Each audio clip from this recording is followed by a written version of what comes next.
અમે વિજાપુર તાલુકાના તાતોસન ગામની અંદર આજે આવેલા છીએ.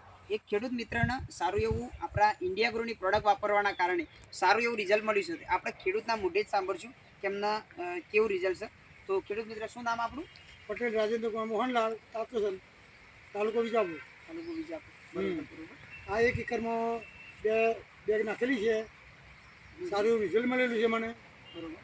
પછી ભૂંડનો ત્રાસ નહીં. ભૂંડનો ત્રાસ હા, ખાસ રાજુભાઈનું કહેવું એવું છે ખેડૂત મિત્રો કે આ ખેતરની અંદર પહેલા એમને ફેન્સિંગની વાયર કરવાના કારણે બી ભૂંડનો થોડો ત્રાસ હતો. બરોબર છે. તો આપણે જે ભૂવસ્ત્ર કરીને જે ખાતર આવે છે એ 2 કિલો ફોર્મમાં આવે છે, જે 2 બેગ વાપરવાના કારણે 1 એકરની અંદર તો એમને ભૂંડની અંદર હાલની અંદર કોઈ પ્રોબ્લેમ છે નહીં. એને કે આ વાપર્યા પછી કપાસની અંદર બી સારું એવું રિઝલ્ટ છે. હા, કપાસની અંદર કેવું લાગે છે તમને? સારું લાગે દેખાય છે. બરોબર. તો તમે આપણા જે ખેડૂત મિત્રો જે વિડીયો જોઈ રહ્યા છે એમને તમે શું કહેવા માંગો છો કે આ ખાતર વાપરવું જોઈએ? ખાતર 2 થેલી વાપરવું જોઈએ. 1 એકરમાં 2 થેલી નાખેલી છે. 2 થેલી નાખેલી. બહુ સરસ. Okay, thank you.